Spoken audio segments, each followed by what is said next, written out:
بسم الله الرحمن الرحيم الحمد لله رب العالمين والصلاة والسلام على أشرف الأنبياء والمرسلين نبينا محمد وعلى آله وصحبه أجمعين أما بعد معزز سامعین و سامعات السلام علیکم ورحمۃ اللہ وبرکاتہ۔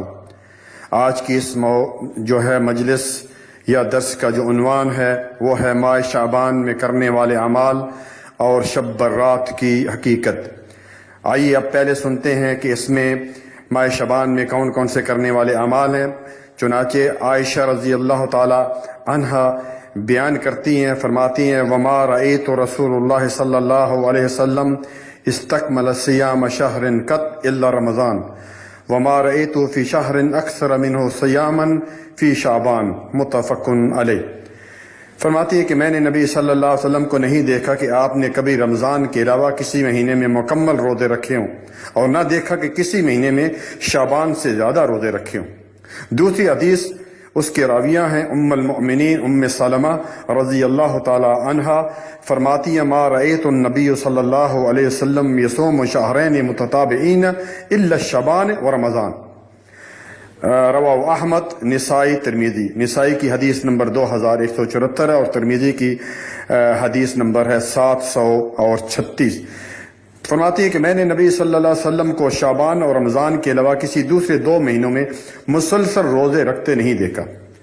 تیسری حدیث اس ضمن میں روزے کے متعلق وہ ہیں، اس کے راوی ہیں حضرت اسامہ بن زید رضی اللہ تعالی عنہ، عرض کرتے ہیں کہ میں آپ صلی اللہ علیہ وسلم کو نہیں دیکھتا کہ آپ کسی بھی مہینہ میں زیادہ روزہ رکھا کرتے تھے جتنا کہ شعبان میں، اور آپ صلی اللہ علیہ وسلم نے فرمایا ذاک شہر یغفل الناس عنہ بین الرجب و رمضان وهو شہر ترفع فیہ الاعمال الی رب العالمین فاحب ان یعرض عملی وانا صائم، کہ یہ وہ مہینہ ہے کہ جس سے لوگ جو ہیں وہ غافل ہیں، جو کہ رجب اور رمضان کے درمیان ہے۔ ظاہر پچھلا رجب تھا اور اب جو ہے شعبان ہے، اس کے بعد جو رمضان آنے والا ہے۔ یہ وہ مہینہ ہے جس میں لوگوں کے اعمال اللہ تعالیٰ کے پاس پہنچتے ہیں، اور میں یہ چاہتا ہوں کہ جب میرا عمل اللہ تعالیٰ کے پاس پہنچے تو میں روزے ہوں۔ سبحان اللہ۔ اور یہ کائنات کے امام ہیں میرے بھائی، جن کی اگلی پچھلی تمام گناہ تو دور کی بات، چھوٹی چھوٹی لرزیں بھی اللہ تعالیٰ نے معاف کر دی ہیں، اور وہ کتنا اہتمام کرتے ہیں۔ اس کو احمد اور ترمذی نے جو ہے وہ روایت کیا ہے۔ اسی طرح جو ہے اور صحیح نسائی میں کی حدیث نمبر 2356 میں یہ حدیث موجود ہے جو میں نے آپ کے سامنے پڑھی ہے کہ اس مہینے میں جو ہے وہ انسان کے اعمال جو ہے وہ اللہ تعالیٰ کے پاس پہنچتی ہے، اور میں یہ چاہتا ہوں کہ جب میں روزے سے میرا عمل اللہ تعالیٰ کے پاس پہنچے تو میں روزے سے ہوں۔ بھائی روزے کی بڑی فضیلت ہے۔ آئیے ایک حدیث سناتا ہوں، متفق علیہ حدیث ہے۔ نبی صلی اللہ علیہ وسلم نے فرمایا من صام فی سبیل اللہ بعد اللہ وجهه عن النار 70 خریفہ، متفق علیہ، کہ آپ صلی اللہ علیہ وسلم نے فرمایا کہ جس نے بھی اللہ تعالیٰ کی راہ میں یعنی ایک نفر روزہ رکھا، اللہ تعالیٰ اس کو جہنم سے 70 سال کی مسافت کے برابر دور کر دیتے ہیں۔ نفر روزے کی بڑی فضیلت ہے میرے بھائیوں۔ حدیث قدسی ہے، رسول اللہ صلی اللہ علیہ وسلم فرمایا، ابو ہریرہ حدیث کے راوی ہیں کہ قال اللہ عز وجل کل عمل ابن آدم له الا الصیام فانہ لی وانا اجزی بہ، او کما قال صلی اللہ علیہ وسلم، رواہ مسلم، مسلم کی روایت ہے، حدیث نمبر 571 ہے کہ آپ صلی اللہ علیہ وسلم نے فرمایا، اللہ تعالیٰ فرماتا ہے کہ آدم کے بیٹے کے ہر عمل اس کے لیے ہے سوائے روزے کے۔ روزہ میرے لیے ہے اور اس کا اجر بھی میں ہی دوں گا۔ سبحان اللہ۔ تو روزہ اس مہینے میں جو ہے وہ خلاصہ حاصل یا خلاصہ کلام کیا ہے کہ ہمیں اس مہینے میں جو چیز نبی صلی اللہ علیہ وسلم سے ملتی ہے وہ ہیں روزے، زیادہ سے زیادہ جو ہیں وہ آپ جو ہیں وہ روزے رکھیں۔ اسی طرح آئیے اب آگے چلتے ہیں۔ یہ جو شب برات جو منائی جاتی ہے اس کا کیا حقیقت ہے اور کیا منانی چاہیے، نہیں منانی چاہیے۔ اور بھائیو یاد رکھیے یہ جو شعبان کے روزے آ رہے ہیں، آج 8 شعبان ہے، ٹھیک ہے، اور منگل کا دن ہے، اور جو 13، 14 اور 15 آ رہے ہیں روزے، اب ضرور رکھیں، منگل کو بھی رکھیں۔ وہ 29، 30 اور 1 مئی ہیں، 29 اپریل اور 30 اپریل اور 1 مئی، ٹھیک ہے، یہ جو 13 14 اور 15 نبی صلی اللہ علیہ وسلم روزہ رکھا کرتے تھے۔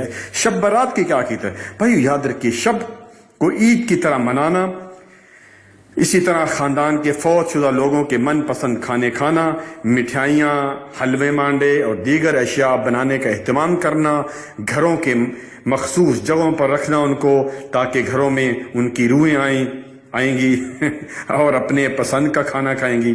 یہ عقیدہ بھائیوں اور میرے بہنوں ہندوؤں کا ہے، ہندوؤں کا عقیدہ ہے، کیونکہ ایک مسلمان کا عقیدہ یہ ہے کہ جس طرح اللہ تعالیٰ نے 30ویں پارے میں فرمایا کہ نیک روح علیین میں ہے اور بد روح سجین میں ہے۔ نیک روح جو ہے وہ تو مزے کر رہی ہے، جنت میں ہے، اور بد روح جو ہے وہ اس کو سزا دی جا رہی ہے، وہ کدھر آئے گی دنیا میں۔ اور نیک روحیں جو جنت کے اتنے میوے اور اتنے جو ہے وہ نعمتیں ان کے سامنے، وہ کیا دال کھانے کے لیے اس دنیا میں آئیں گی۔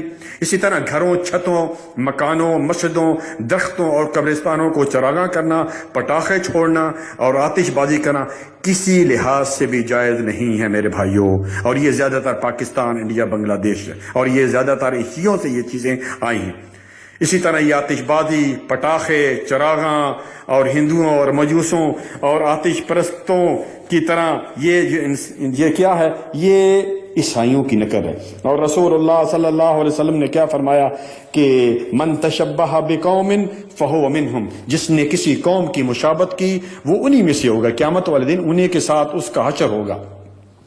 اسی طرح آپ صلی اللہ علیہ وسلم نے فرمایا من احدث فی امرنا ھذا ما لیس منہ فہو رد۔ بخاری کی روایت ہے کہ جس نے ہمارے امر میں، اس ہمارے مکمل جو دین مکمل ہو چکے، اس میں کوئی ایسی چیز نکالی جس پر ہمارا حکم نہیں ہے، وہ شے مردود ہے۔ بھائیوں اور بہنوں، یعنی آپ سوچئے کہ اگر واقعی یہ عظیم رات ہے جسے ہم شب برات کہتے ہیں، تو کیا بات ہے قرآن میں اس کا ذکر نہیں ہے، اور نبی صلی اللہ علیہ وسلم ہمیں بتا کر گئے، حالانکہ قرآن اور حدیث میں ہر چیز موجود ہے۔ اسی طرح جو ہے یہ جو آیت ہے اِنَّا أَنزَلْنَاهُ فِي لَيْلَةٍ مُبَارَكَةٍ، یہ آیت جو ہے یقیناً یعنی ہم نے اسے مبارک رات میں اتارا۔ لیلۃ المبارکہ سے مراد میرے بھائیو لیلۃ القدر ہے، جو کہ رمضان میں ہے، جس طرح کہ سورۃ بقرہ کی آیت نمبر 185 میں اللہ تعالیٰ نے کیا فرمایا؟ شہر رمضان الذی انزل فیہ القرآن، کہ ہم نے اس قرآن کو جو ہے کس میں اتارا؟ شہر رمضان میں اتارا۔ اب دیکھیے، اب رمضان میں اتارا یا شعبان میں اتارا، آپ خود سوچ لیجئے۔ اسی طرح اس رات میں جو ہے موت و حیات اور زندگی کے فیصلے لوح محفوظ سے اتار کر فرشتوں کے سپرد کر دی جاتے ابن کثیر میں، اور وہ لیلۃ القدر ہے جو کہ رمضان میں ہے۔ اس لیے میرے بھائیوں، لیلۃ المبارک سے شعبان کی 15 رات بالکل صحیح نہیں ہے، جبکہ قرآن کی نص صریح سے قرآن کا نزول شب قدر میں جو ہے وہ ہوا تھا۔ اس لیے ہمیں چاہیے کہ ہم زیادہ سے زیادہ، ابھی بھی موقع ہے، آپ 15 تک جو ہے وہ روزے رکھ سکتے ہیں، کم از کم۔ آگے ابھی پیر کا روزہ اور جمعرات کا روزہ ہے، جمعرات کے دن روزہ رکھیں، کیونکہ آپ صلی اللہ علیہ وسلم نے فرمایا ترفع الاعمال یوم الخمیس یوم الاثنین والخمیس فاحب ان یعرض عملی وانا صائم، کہ ہر اور پیر اور جمعرات کے روز اعمال اللہ تعالیٰ کے پاس پہنچتے، اور میں یہ چاہتا ہوں کہ جب میرے اعمال اللہ تعالیٰ کے پاس پہنچے تو میں روزے سے ہوں۔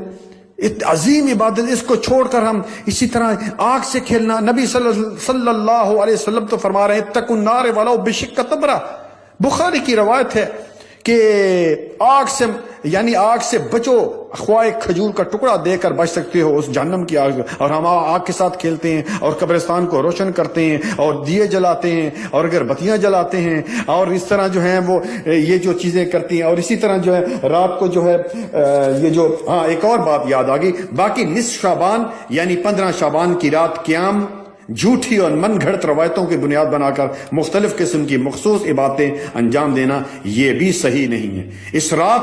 اس رات یعنی 15 شعبان کو صلاۃ الالفیہ یعنی 1000 رکعت والی مخصوص طریقے کی نماز پڑھی جاتی ہے، بعض لوگ 100 رکعت پڑھتے ہیں۔ اس قسم کی کوئی عبادت رسول اللہ صلی اللہ علیہ وسلم یا آپ کے اصحاب رضوان اللہ علیہم اجمعین سے ثابت نہیں ہے۔ اسی طرح اس رات اجتماعی ذکر، اجتماعی دعا، اجتماعی قرآن خوانی اور کوئی بھی اجتماعی عمل ثابت نہیں ہے۔ جو بھی آپ کی روٹین ہے اس میں آپ جو ہے وہ اگر تہجد عام دنوں میں پڑھتے ہیں، تہجد جو ہے وہ پڑھیں، ٹھیک ہے، اور جو ہے وہ عام دنوں میں صدقہ کرتے ہیں تو صدقہ کریں. عام دنوں میں آپ کوئی بھی عبادت کرتے ہیں سوائے اس میں کہ ہمیں جو میں نے ابھی شروع میں کہا کہ صرف اس میں روزے رسول اللہ صلی اللہ علیہ وسلم رکھا کرتے تھے اور فرمایا کرتے تھے کہ یہ مہینہ وہ ہے جس میں انسان کے اعمال اللہ تعالیٰ کے پاس پہنچتے ہیں، اور میں یہ چاہتا ہوں کہ جب میرا عمل اللہ کے پاس پہنچے تو میں روزے سے امید ہے آپ سمجھ گئے ہوں گے. اللہ تعالیٰ سے دعا ہے کہ اللہ تعالیٰ ہمیں نیک عمل کرنے کی توفیق عطا فرمائے. ربنا تقبل منا انك انت السميع العليم وتب علينا انك انت التواب الرحيم.